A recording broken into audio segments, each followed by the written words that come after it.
तो अब दरूद शरीफ पढ़ो। तो एक बात और बताओ कि गेवल बिगहा में बैल को कभी बैठकर खाते देखा? अरे बोलो ना, कैसे खाता है? भैंस को बैठकर खाते देखा? बकरी को?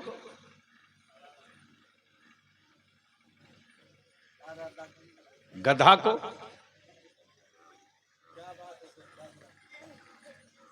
ये जो बारात में घूम घूम खाते हैं, कमाल है।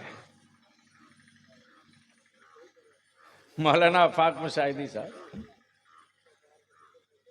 यानी कोई अगर रिश्तेदार किसी के यहां जाए और रिश्तेदार कह दे कि वहां जग भी है, गिलास भी है, लेकर पानी पी लो, और वहां रोटी भी है, चावल भी है, सालन भी है, लेकर खा लो, तो आस्तीन चढ़ाकर आप ही कहते हो मुझको भिखमंगा समझा है क्या? बोलो, बात सही है कि गलत? जोर से बोलो ना। तो ये बोफे सिस्टम में क्या होता है? क्या बढ़िया लिबास, क्या खूबसूरत स्मार्ट बन के गया है, और प्लेट लेके लाइन में खड़ा है भिखमंगों की तरह। अरे अगर तेरे जमीर में जिंदगी है तो लौट। अगर तेरे बाप दादा ने विरासत में छोड़ा है कुछ तो लौट। अपने बाप दादा की खोई हुई विरासत को बचा ले। और गेवल बिगहा पूरे विधानसभा की बात नहीं, अपने गांव के नौजवानों, तुम एक चटाई तैयार करो कि मेरे गांव में अगर किसी की बेटी की बारात आएगी तो मेरे गांव में मेहमानों का इस्तकबाल होगा तो किस तरह से होगा, और मेरे गांव में अगर कोई बारात आएगी तो कैसी आएगी। एक चटाई तय कर ले मेरे यार, तुझसे 10 साल का नहीं बलिया भी सिर्फ 5 साल का टाइम मांगता है। बंद कर दो शामियाने का खर्च, बंद कर दो टेबल कुर्सी का खर्च, बंद कर दो बफे सिस्टम, बंद कर दो फजूल खर्च को। जमीन पर बाप दादा ने सुन्नत तरीके से बैठाल कर खिलाया था। उठा लो अपने हाथ में रोटी, सालन और प्लेट, और अपने गांव के उस बेटी के बारात में आने वाले मेहमानों की खिदमत के लिए खुद खड़ा होकर बता दे, कल तक तेरा भाई बनकर जीता था, आज तेरे ससुराल से आए हुए मेहमानों के लिए नौकर बनकर खड़ा हो।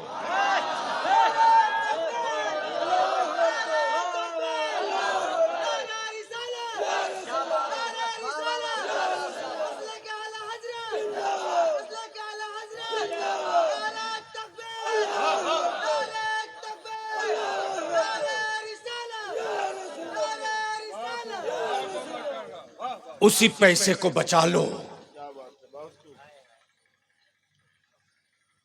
आज भी मुसलमान तेरे टुकड़ों में बड़ी बरकत है, बड़ी बरकत है। नौकरी में मुसलमान 0 पर, रोजगार में मुसलमान 0 पर, सामाजिक और आर्थिक रूप से मुसलमान दलित से बदतर, वोट देने में मुसलमान टाइट कुर्ता पैजामा पहनकर सबसे आगे।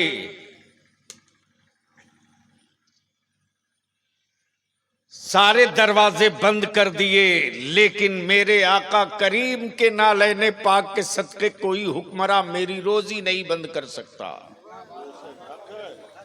बोल सही है कि गलत?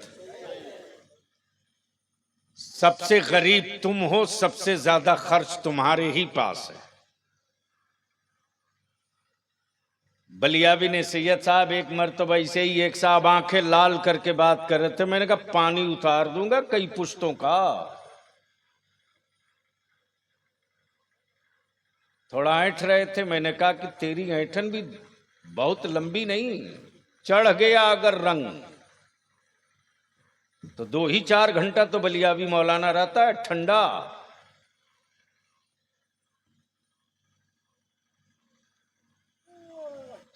सिर्फ खर्च ही खर्च है तेरे पास।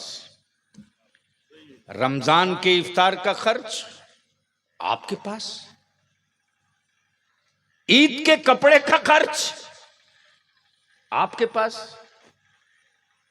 फितरा और ज़कात का खर्च आपके पास, 12 रबीउल नूर में जश्न मिलाद का खर्च आपके पास, 11वीं शरीफ की गौसे आजम की बरकतों वाला खर्च आपके पास, मुहर्रमुल हराम में सबीले इमाम का खर्च आपके पास, ख्वाजा की छठी और चादर का खर्च आपके पास, और कमाई वही थोड़ी सी।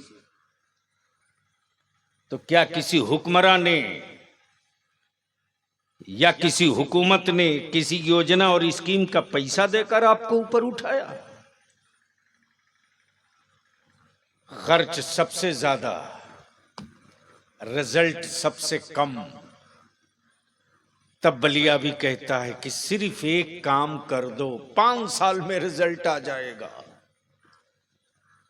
5 साल में, इसलिए कि दवा खाते हो तो तुरंत असर नहीं करती है क्या?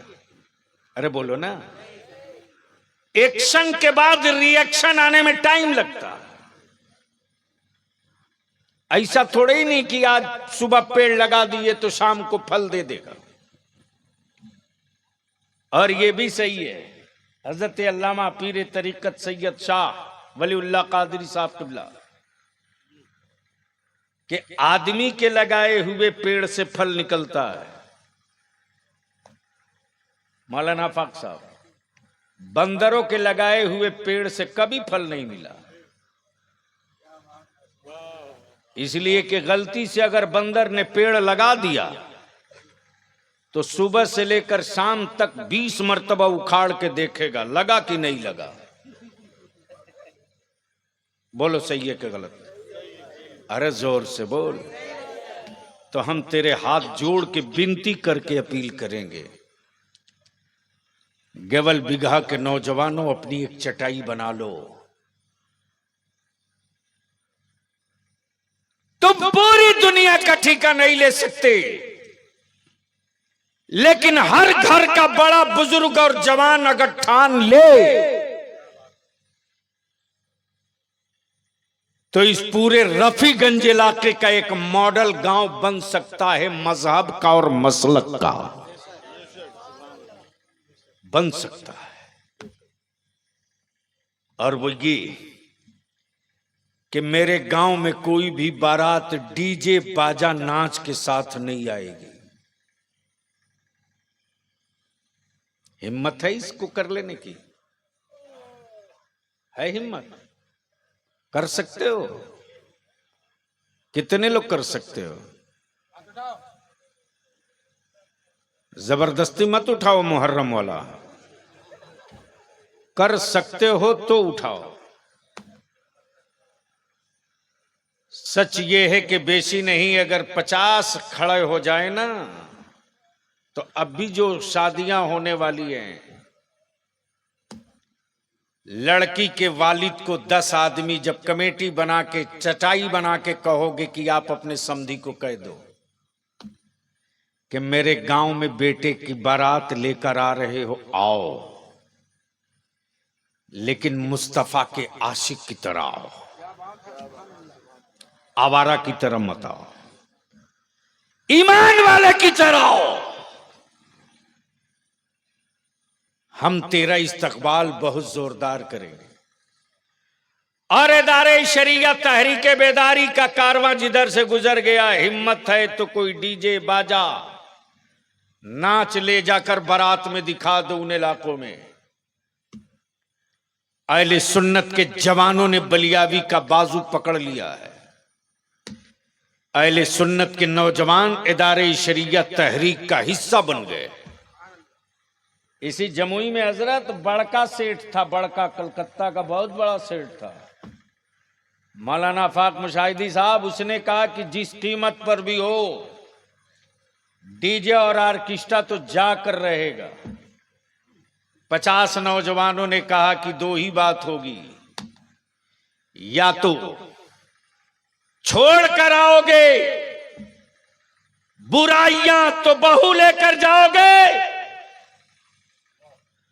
और बुराइयां लेकर आओगे तो बेटा तो तेरा आ जाएगा, तेरी बारात नहीं आ पाएगी। आना हो तो बाजा बजाते मत आओ, मेरे आका की नात पढ़ते आओ। और क्या गजब का उस पर हमको रिप्लाई मिला है सैयद साहब। रिप्लाई का आलम यह कि पूरे इलाके में एक हंगामा। जब गांव के 50 नौजवान खड़े हो गए, मैंने कहा जोर आजमाई नहीं, प्यार से, पावर से नहीं, मोहब्बत से, जुल्म से नहीं, रिक्वेस्ट और अपील से हम आपसे यही विनती कर रहे हैं, निकाह को सस्ता कर दो, आसान कर दो निकाह को, ताकि गरीब की बेटी हो या अमीर की बेटी हो, बाप के कांधे पर बोझ न बने। और इसी पैसे को बचाकर अपनी औलादों को पढ़ा दो। रिजल्ट 5 साल के बाद दिखेगा। इस बार नीट के एग्जाम में मेरी कौम की बेटियों ने झंडा गाड़ा, झंडा। मेरी कौम की बेटियों ने झंडा गाड़ा है। उसमें हमें फख्र है कि मस्जिद के मुअज्जिन की बेटी भी क्वालिफाई की है, मस्जिद के इमाम की बेटी भी क्वालिफाई की है। जिनकी औलादें पढ़ेगी मंजिल उसके कदमों में होगी, जिनकी औलादें पढ़ेगी नहीं, याद रखो, अपने आवारा बेटे के लिए मार्बल टाइल्स का मकान बना के तुम तो मर जाओगे। तेरे मरने के बाद तेरी औलादे बहुत दिनों तक तेरी छोड़ी हुई इमारत को बचा नहीं पाएगा। जरूरत इस बात की है कि निकाह को सस्ता करो और उसी पैसे को बचाकर अपनी औलादों को पढ़ा दो। तो ईमान से बोलो, जहेज खत्म होना चाहिए कि नहीं होना चाहिए? धीरे बोल रहे हो, धीरे बोल रहे हो। जोर से वही बोल रहा है जिसका। तो इस मजमे में कोई एक ऐसा बाप है जिसका बेटा कुंवारा है?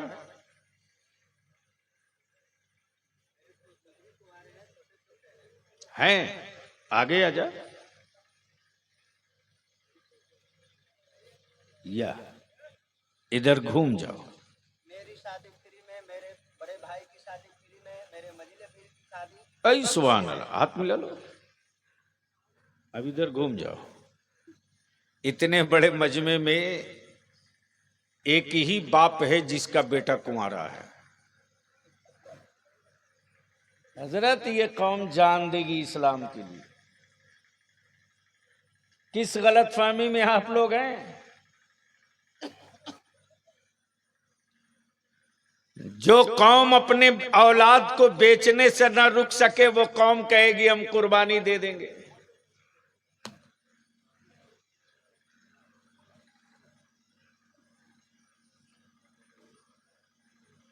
क्यों झूठ बोलते हो जमाने से कि ये मेरा बेटा है? क्यों नहीं बोलते हो ये मेरा जानवर है?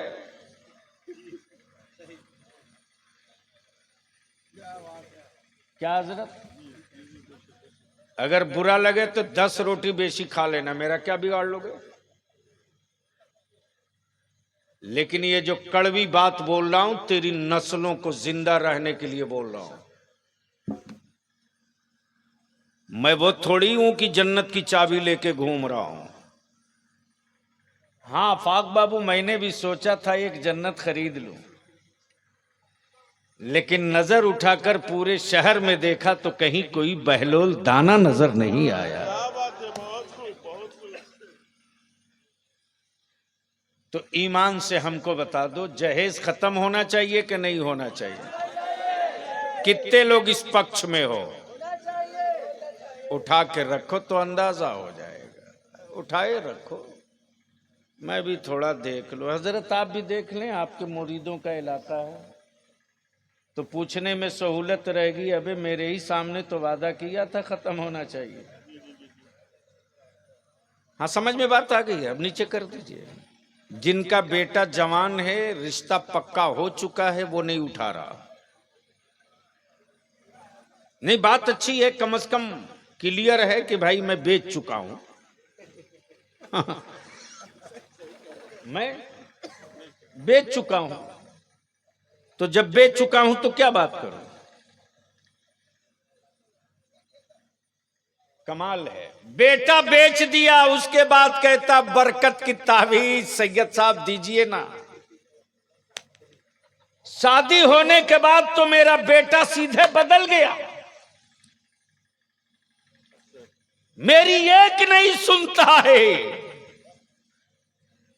और ये मां बहन जो खूब कूद कूद करके देख कर कह रही थी, वॉशिंग मशीन तो दिया है लेकिन ठीक वाला नहीं दिया है, सस्ता वाला दिया। सोफा दिया है लेकिन देखो किसी कर्म का नहीं। बर्तन दिया है लेकिन बहुत हल्का हल्का दिया है। बोलो सही है कि गलत? वही मां ठीक 15 दिन के बाद जब खरीदे हुए दामाद पर दवा गिरती है तो उसका असर महतारी बाप को जब दिखने लगता, तब मां कहती पीर साहब मेरा बेटा शादी के बाद बिल्कुल बदल गया, पता नहीं क्या खिला दिया है उसकी बीवी और सास ने, जो बेटा मेरे बगैर 1 घंटा सुकून से नहीं रहता, अब वो मुझे पूछता भी नहीं है। ये नहीं कहती वो बुढ़िया, और ये नहीं कहता बेटा बेचने वाला बाप कि हजरत जुर्म मैंने किया, 5 लाख रुपया एक मोटरसाइकिल पे बेच दिया। या तो बेटा कहना बंद करो, या तो बेटों को बेचना बंद करो। बाप कितना बड़ा पापी हो सकता है, लेकिन अपनी औलादों का सौदागर नहीं हो सकता। वो बाप कितना बड़ा सौदागर है। अरे कलेजा फटता है रे। कल तक मस्जिदों के दरवाजे से ऐलान होता था फला गांव में मस्जिद बन रही है, मदद कीजिए। फला गांव में मदरसा बन रहा, मदद कीजिए। लेकिन आज मेरा आलिम जुमा के दिन अपने सीने पर पत्थर रखकर ऐलान करता है। एक साहब अपनी बेटी की शादी के लिए आपसे मदद मांगने आए हैं, दरवाजे पर खड़े होंगे। वो गरीब अपनी बेटी को रुखसत करने के लिए मस्जिद के दरवाजे चादर बिछाकर भीख मांगता। जो कौम अपनी बेटियों को बोझ बना दे, वो कौम इस जमीन पर बोझ रहेगी। और जिस दिन ये कौम अपनी बेटियों को रहमत बना दे, इस्लाम की जरूरत बना दे, उस कौम को कोई माई का लाल इस मुल्क में बोझ बनने की बात नहीं कहेगा। फैसला आपको करना है। तब आखिरी बात, खुलासा गुफ्तगू ये कि मदरसे को मजबूत करोगे कि नहीं करोगे? धीरे बोल रहे हो, अरे जोर से बोलो, मजबूत करोगे कि नहीं करोगे? अगर मदरसा मजबूत करोगे तब बलियावी को फोन करना, वरना दोबारा गलती मत करना। साफ साफ। इसलिए कि मैं इसके लिए पैदा नहीं लिया हूं कि मैं घूम कर यही काम करूं। मेरी भी जिंदगी का कुछ मिशन और मकसद है। और अपनी जिंदगी का एक ही मिशन और मकसद है, सिर्फ एक,